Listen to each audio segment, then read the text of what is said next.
Raymond W. Copeland was born on December 30th, 1914, in Oklahoma. His early life was marked by hardship, growing up during the Great Depression. The Copeland family moved frequently in search of work and stability, often struggling to make ends meet. Ray's early experiences shaped a life marked by criminal behavior. As a young man, he began stealing livestock and forging checks to survive. His illegal activities eventually led to his first stint in jail, where he served a year for his crimes. Despite this setback, Ray was undeterred in his pursuit of easy money through criminal means. In 1940, shortly after his release, Ray met Faye Della Wilson, a woman 6 years his junior. Born on August 4, 1921, in Harrison, Arkansas, Faye's life had also been shaped by the economic struggles of the Great Depression. The couple married soon after meeting and began their life together, moving frequently due to Ray's criminal reputation and the law's relentless pursuit. Despite their challenging circumstances, the Copelands started a family, eventually having several children. Ray Copeland's criminal activities did not cease after his marriage. Instead, they evolved into more sophisticated schemes. Over the years, Ray continued to engage in petty crimes, including stealing livestock and forging checks. His reputation as a fraudster grew, making it increasingly difficult for him to operate within legal boundaries. Unable to buy and sell cattle directly due to his criminal record, Ray devised a new plan to continue his illicit activities without drawing attention. In the 1980s, Ray began recruiting drifters and hobos to work as farmhands on his property in Mooresville, Missouri. These men were often transient individuals, down on their luck, and in need of work. Ray would take these farmhands to livestock auctions, where they would use forged checks to purchase cattle on his behalf. Once the transactions were complete, Ray would quickly sell the cattle for cash. The farmhands, however, would mysteriously disappear, leaving no trace of their existence.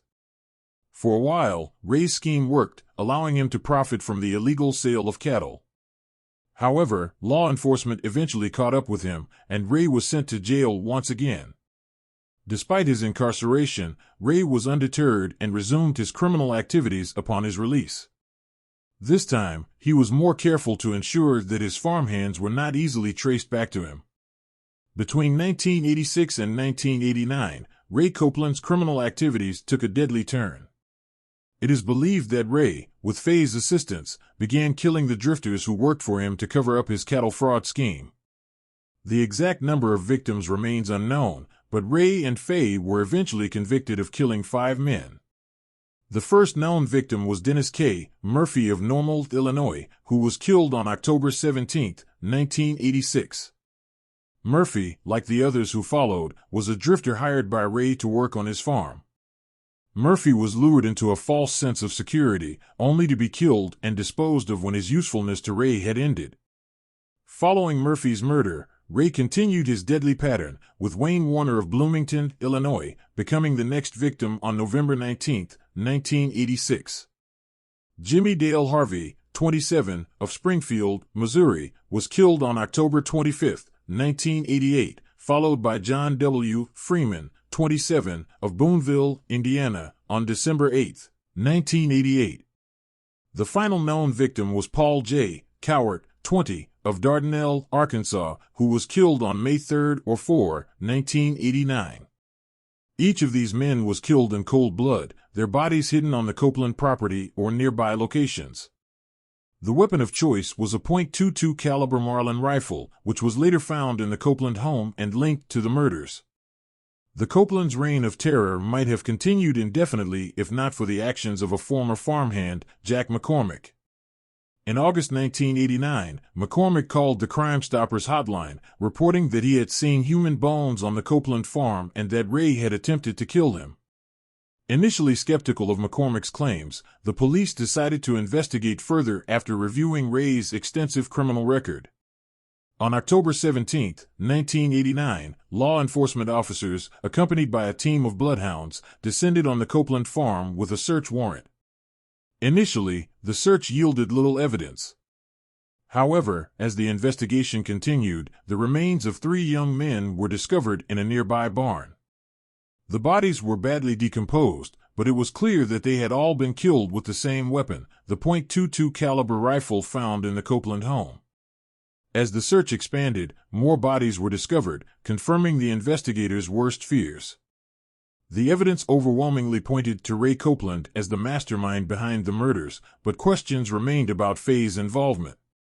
Faye Copeland's role in the murders became a focal point of the investigation and subsequent trial. Was she a willing participant in her husband's crimes, or was she a victim of his manipulation and abuse? During her trial in November 1990, Faye's defense painted her as a devoted wife and mother who had endured years of physical and emotional abuse at Ray's hands. Her attorneys argued that Faye had been coerced into participating in the crimes out of fear for her safety and the safety of her children. However, the prosecution presented a different narrative, arguing that Faye was an active participant in the murders. They pointed to the meticulous record-keeping Faye had maintained, including a list of the farmhands who had been killed, as evidence of her complicity. The jury ultimately sided with the prosecution, convicting Faye of 5 counts of first-degree murder.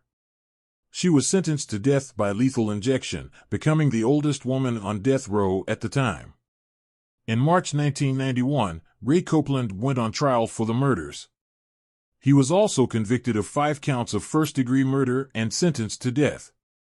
When informed of Faye's death sentence, Ray showed little emotion, reportedly saying, "Well, those things happen to some, you know." Ray Copeland did not live long enough to face execution. On October 19, 1993, he died of natural causes while on death row. His body was cremated, bringing an end to his life of crime and violence. Faye Copeland, however, continued to fight for her life from behind bars. Her attorneys appealed her conviction, arguing that the jury had not been allowed to hear crucial evidence of Ray's long history of abuse.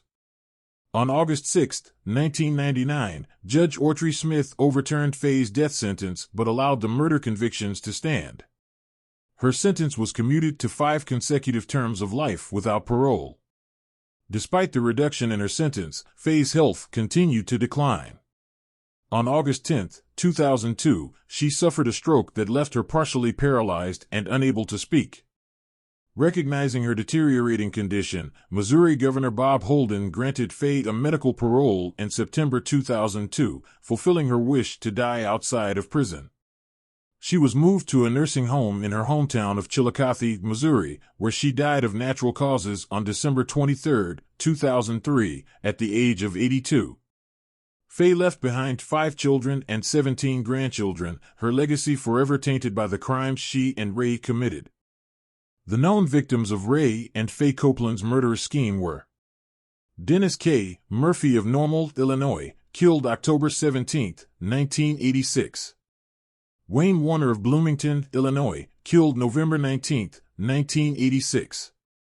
Jimmy Dale Harvey, 27, of Springfield, Missouri, killed October 25, 1988. John W. Freeman, 27, of Boonville, Indiana, killed December 8, 1988. Paul J. Cowart, 20, of Dardanelle, Arkansas, killed May 3 or 4, 1989. These men were all transient workers, lured by the promise of employment but ultimately meeting their end at the hands of the Copelands.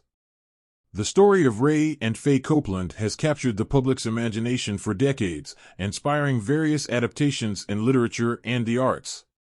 The couple's great-nephew, Sean Granger, fictionalized their story in a comic book titled Family Bones. The narrative has also inspired plays, such as David Wiltse's Temporary Help, which appeared off-Broadway in 2004. Their crimes have been the subject of numerous television documentaries, including episodes of Forensic Files, Wicked Attraction, and The New Detectives. These shows explored the couple's descent into murder and the chilling details of their crimes. There has even been speculation that the 2022 horror film X is loosely based on the killings committed by the Copelands, though this connection remains unconfirmed. Ray and Faye Copeland's story is a stark reminder of the depths of human depravity and the capacity for violence, even in those who seem outwardly ordinary. Their case remains one of the most notorious examples of an elderly couple turned serial killers in American history. The Copeland's actions left a trail of death and destruction, forever altering the lives of their victims' families and leaving an indelible mark on the small community of Mooresville, Missouri.